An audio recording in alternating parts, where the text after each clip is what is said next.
If I was going to make predictions of this article, I would most likely start with the title here. It is titled Triangle Shirtwaist Factory Fire. I would obviously predict that this article is going to be about a fire, and a factory fire at that. When it says Triangle Shirtwaist, I'm assuming when it says shirtwaist here, it's some kind of clothing factory. Then as I skim through, it tells me what happens on that day, how this shirtwaist company factory. So my prediction was pretty accurate. In New York City burned, killing 146 workers.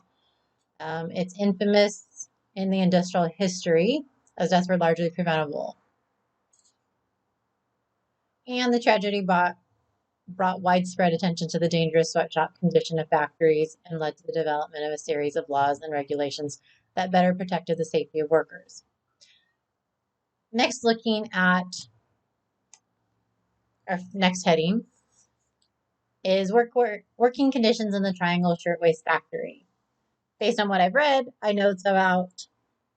already know this article is about a fire in this factory, and it already told us that it brought attention to dangerous sweatshops.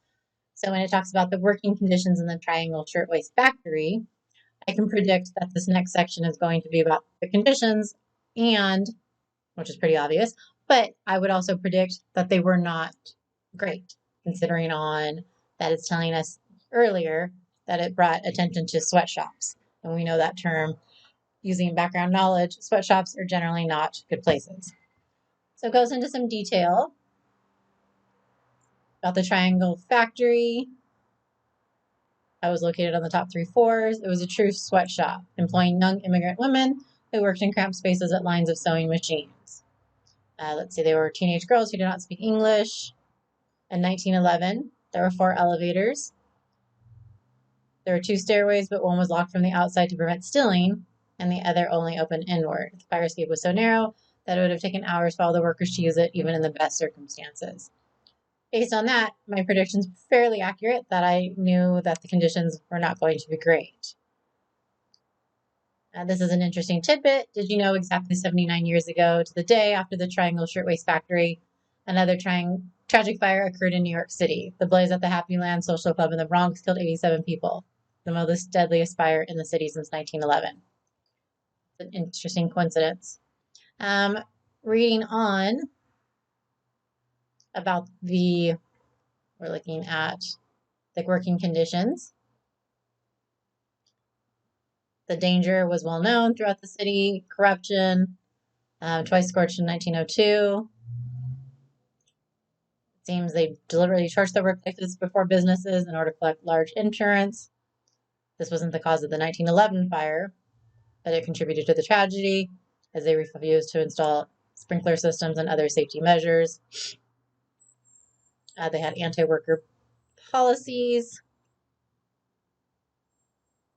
So this gives me my predictions were pretty accurate about that I thought that the working conditions were not going to be great.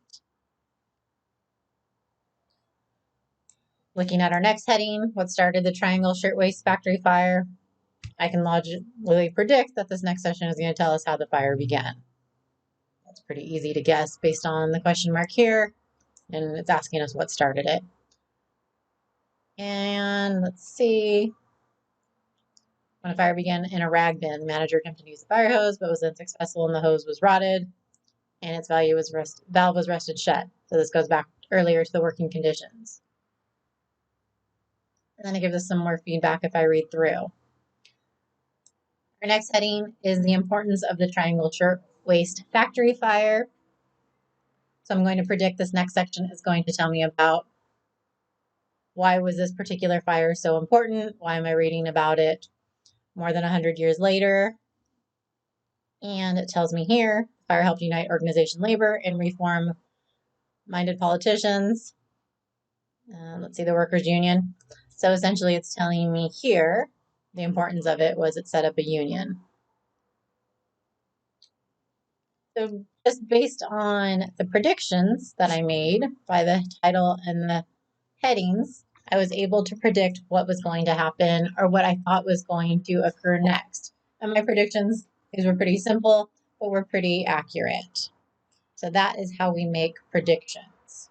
We look at the headings. First, we look at the title. That should give us an idea of what it's going to be about. Then we try and break down it by section. So I broke this down by section by headings. And then I predicted, and I had to go back and decide if my predictions were correct. So that is making the first step to making predictions.